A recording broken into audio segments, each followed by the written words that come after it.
आप सभी को मेरा नमस्कार। अपनी बात को शुरू करने से पहले मैं आप सभी से आग्रह करना चाहूंगा कि हम सब एक जयकारा लगाएंगे भारत माता का, गौ माता का, भगवान श्री राम जी का और सर्व समाज एकता का। तो सभी भाई अपने दोनों हाथ ऊपर उठाकर प्रचंड आवाज में बोलेंगे, भारत माता की जय, गौ माता की जय, भगवान श्री राम जी की जय, सर्व समाज एकता की जय। बहुत बहुत धन्यवाद। सब प्रथम यहाँ आए हुए बड़े बुजुर्गों को मेरा कोटि कोटि नमन। यहाँ आई हुई माताएं, बहनें एवं मेरे युवा साथियों, आप सभी को मेरा सादर प्रणाम। दीपावली के इस पावन त्योहार के बाद आज इस कार्यक्रम के माध्यम से आप सभी से मुलाकात हो रही है। मैं आज के इस कार्यक्रम के भव्य आयोजन के लिए और मुझे यहाँ आमंत्रित किया गया, इसके लिए कार्यक्रम के आयोजनकर्ता मेरे प्रिय मित्र मास्टर योगेश चौहान जी का मैं तहे दिल से आभार व्यक्त करता हूँ। और साथ ही मैं आशा करता हूं कि ये दीपावली का त्योहार हम सब ने सांकेतिक तौर पे मनाने के साथ साथ आत्मिक तौर से मनाया और भगवान श्री राम जी के विचारों को, उनकी नेक नियतों को अपने जीवन में धारण किया और समाज कल्याण के काम करने की हम सब ने प्रेरणा ली। आज के इस खेलोत्सव में आए हुए मेरे युवा खिलाड़ी भाई, आप सबका मैं हार्दिक अभिनंदन करता हूं और एक बार सभी से आग्रह करना चाहूंगा कि इन खिलाड़ियों के लिए जोरदार तालियां। जिस जोश से मेरे भाई आज खेले, यह दर्शाता है किस तरीके से आज का युवा जागरूक हो चुका है। वो अपना समय समाज में विकृतियां, नशे पते में ना लगकर खेल के प्रति अपना रुझान रखते हुए अपना भी, अपने स्वास्थ्य का भी, घर परिवार का भी और समाज का नाम ऊंचा करने का प्रयास कर रहा है। मैं इन भाइयों का जोश इसी प्रकार बढ़ता रहे और आज के इस कार्यक्रम के लिए मैं अपनी तरफ से इन भाइयों को 51,000 रुपए देता हूं।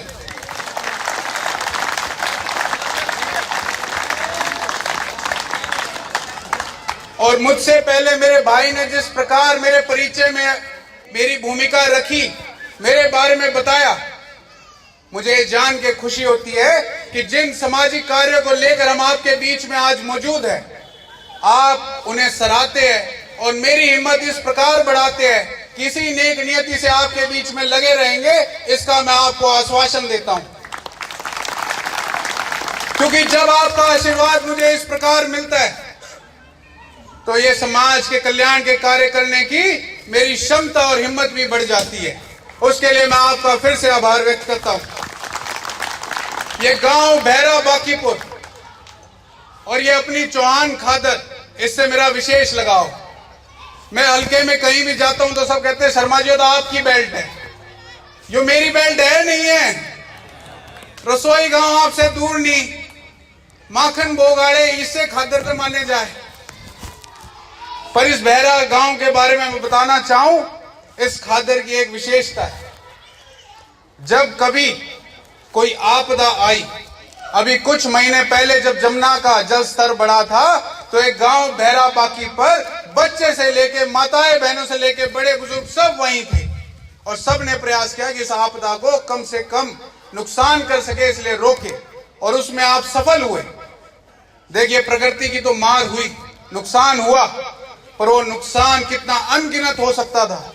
उसके लिए मैं कहूंगा कि पूरी राई हल्का क्षेत्र आपका आभारी है।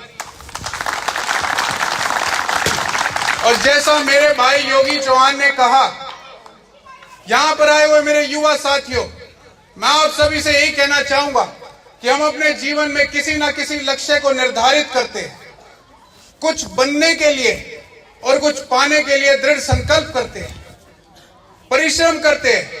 उसके लिए हमें शारीरिक बल चाहिए, मानसिक बल चाहिए, परंतु इन दोनों से ज्यादा महत्वपूर्ण है आत्मिक बल। आत्मिक बल जिसे अंग्रेजी में कहते हैं विल पावर। अगर आपका आत्मिक बल मजबूत है तो आप उस संकल्प को पाने के लिए निरंतर प्रयास करेंगे पर हार नहीं मानेंगे। जब तक पा नहीं लेते आप लगे रहेंगे। पर यदि आप में आत्मिक बल की कमी है तो लक्ष्य आपको पहाड़ के जितना बड़ा दिखेगा और बीच में ही आप हार मान के ये मुझसे नहीं हो पाएगा छोड़ दो।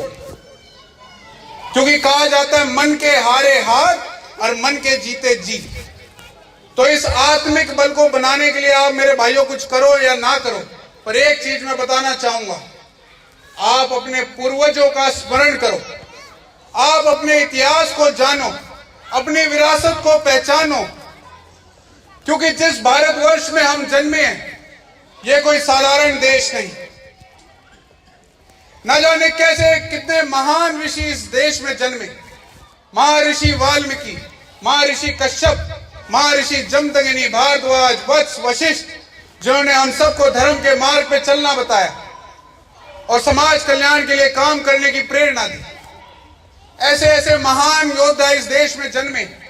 अर्जुन, गुरु द्रोण, भीष्म पितामह, कर्ण, चक्रवर्ती सम्राट पृथ्वीराज चौहान, महाराणा प्रताप, छत्रपति शिवाजी, पेशवा बाजीराव, जिन्होंने अपनी वीरता से अपनी जीवन गाथा लिखी। ऐसे ऐसे क्रांतिकारी जन्मे।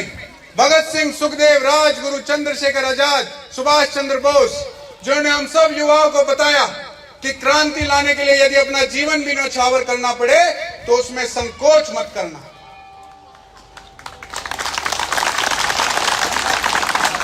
दोस्तों, ऐसे महान क्रांतिकारी, ऐसे महान अनुभवी हमारे बीच में रहे। हम जिसकी भी जीवन शैली को उठाकर पढ़ते हैं वहीं से प्रेरणा मिलती है। उदाहरण के तौर पे यदि मैं महाराणा प्रताप जी की बात करूं तो उनका जीवन संघर्ष से भरा रहा, पर उस संघर्ष में भी उन्होंने कमजोरी महसूस नहीं करी, मजबूती से लड़ते रहे। उन्हें घास की रोटी खानी स्वीकार थी, परंतु विदेशी आक्रांताओं, दुश्मनों के सामने घुटने नहीं टेके। मैं उनके लिए कहना चाहूंगा, ध्यान से सुनिएगा। तो कल्पना से निकल राणा देखकर रणभूमि को फिर निहारा। क्रोध से रक्तिम हुए हरेक नेत्र को और धरा के दुलार का अंगार मन में भर चुका था। घाटियों में युद्ध की वो घोषणा कर चुका था। जब सब वीर एक दूसरे के खून के प्यासे बने, धनुष की हर डोर पर तीर भी मानो तने। इस वेग से शोणित बहा जो बहे मंदाकिनी, प्रतिपल वहां घट रही थी शत्रुओं की वाहिनी। और पराक्रम से मुगल दल के दांत खट्टे पड़ रहे थे। बिना मुंड के भी क्षत्रिय तलवार लेकर लड़ रहे थे, बिना सर के क्षत्रिय तलवार लेकर लड़ रहे थे। तो कुछ इस प्रकार का शौर्य, इस प्रकार का साहस हमारे इतिहास में है। तो आप बताइए, अपना आत्मिक बल बनाने के लिए आपको इधर उधर देखने की जरूरत नहीं, इंटरनेट पे जाने की जरूरत नहीं, किसी नेताओं को सुनने की जरूरत नहीं। अपने इतिहास को समझो, पहचानो। इन विदेशी आक्रांताओं ने आके हमारे इतिहास से बहुत छेड़छाड़ की। हम अपने इतिहास को समझते तो आज कोई भी युवा नशे पते में ना लगा होता, आज कोई भी युवा जुए में ना लगा होता, आज ये सरकारी प्रशासन भ्रष्टाचार से भरा ना होता। हमने कुछ दिन पहले अधर्म पे धर्म की जीत का जश्न मनाया। भगवान श्री राम जी अयोध्या आए, उसका हमने प्रतीक मनाया। मैं भगवान श्री राम जी के चरणों में कोटि कोटि नमन करता हूं और आप सबको बताता हूं कि उनके जीवन में हर एक पड़ाव में उनकी परीक्षा हुई। रिश्तों की मर्यादा रखते हुए वे समाज के कल्याण में लगे रहे। उन्होंने कभी भी संघर्ष में अपने सिद्धांतों को नहीं छोड़ा। मैं भगवान श्री राम जी के लिए संदीप द्विवेदी जी की वो कविता दोहराना चाहूंगा। इन युवा साथियों से आग्रह करूंगा कि ध्यान से सुनिएगा और सिर्फ सुनिएगा नहीं, सोचिएगा, क्योंकि कविता का शीर्षक है यदि राम सा संघर्ष हो तुम कहां तक टिक सकोगे। यदि राम सा संघर्ष हो तो तुम कहां तक टिक सकोगे। सैली सारी यातना पर कर्तव्य सर्वोपरि रखा, सैली सारी यातना पर कर्तव्य सर्वोपरि रखा। त्यागशील संकल्प को जिस तरह जीवित रखा, कल मुकुट जिसे साजना था अब उसे सब कुछ त्यागना था। निर्णयों के द्वंद्व से एक बालपन का सामना था, वचन भी था थामना, आदेश भी था मानना। सोचो किस तरह स्वयं को तुम धर्म पर रख सकोगे।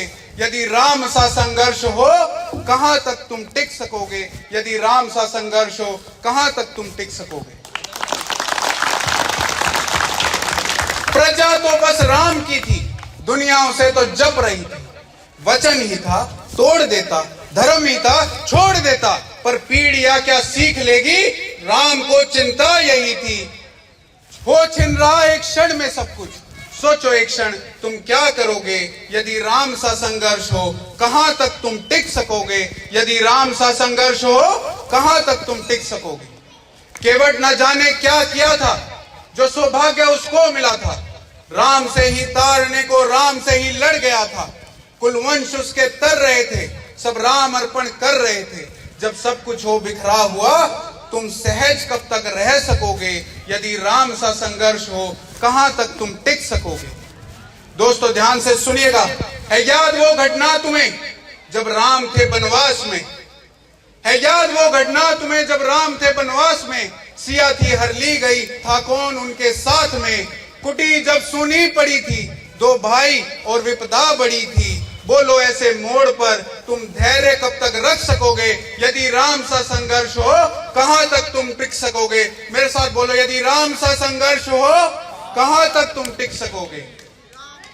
वह तो स्वयं भगवान था, पर उसमें कहां मान था। किरदार भी ऐसा चुना जिसमें सिर्फ बलिदान था।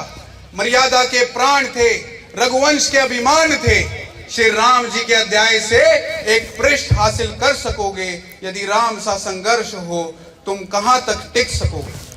भाइयों, व्यथा इतनी ही नहीं है, व्यथा इतनी ही नहीं है, कथा इतनी ही नहीं है। कुछ शब्द उन्हें पूर्ण कर दे, राम वो गाथा नहीं है। जब तपे संघर्ष में तब हुए उत्कर्ष में। क्या तुम भी ऐसी प्रेरणा पीढ़ियों के बन सकोगे। यदि राम सा संघर्ष हो कहां तक तुम टिक सकोगे। यदि राम सा संघर्ष हो कहां तक तुम टिक सकोगे।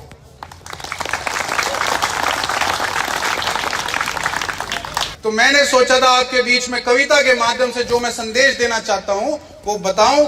जिस प्रकार से भगवान राम जी हम सब की प्रेरणा है, हम उन्हें मात्र सांकेतिक तौर पे ना मनाएं। किसी भी त्योहार को, हमारे हिंदू धर्म में, सनातन धर्म में जो भी त्योहार है उसकी विशेषता आप समझो।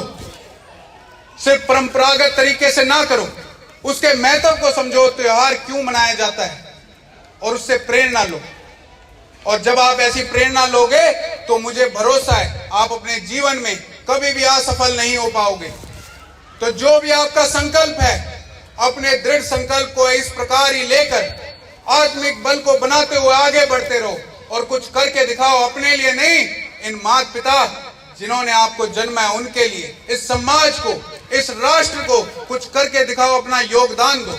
मैं बस इन्हीं पंक्तियों के साथ अपनी बात का समापन करूंगा कि भाइयों, कुछ करना है, कुछ करना है तो डटकर चल, थोड़ा दुनिया से हटकर चल। लीक पर तो सभी चलते हैं, तू इतिहास पलट कर चल। बिना काम के मुकाम कैसा, बिना मेहनत के दाम कैसा। जब तक हासिल ना हो मंजिल तो राह में आराम कैसा। अर्जुन सा निशाना रख, मन में ना कोई बहाना रख। लक्ष्य सामने, बस उसी पर अपना ठिकाना रख। सोच मत, साकार कर, अपने कर्मों से प्यार कर। मिलेगा तेरी मेहनत का फल, किसी और का ना इंतजार कर, किसी और का ना इंतजार कर। जय हिंद, जय भारत।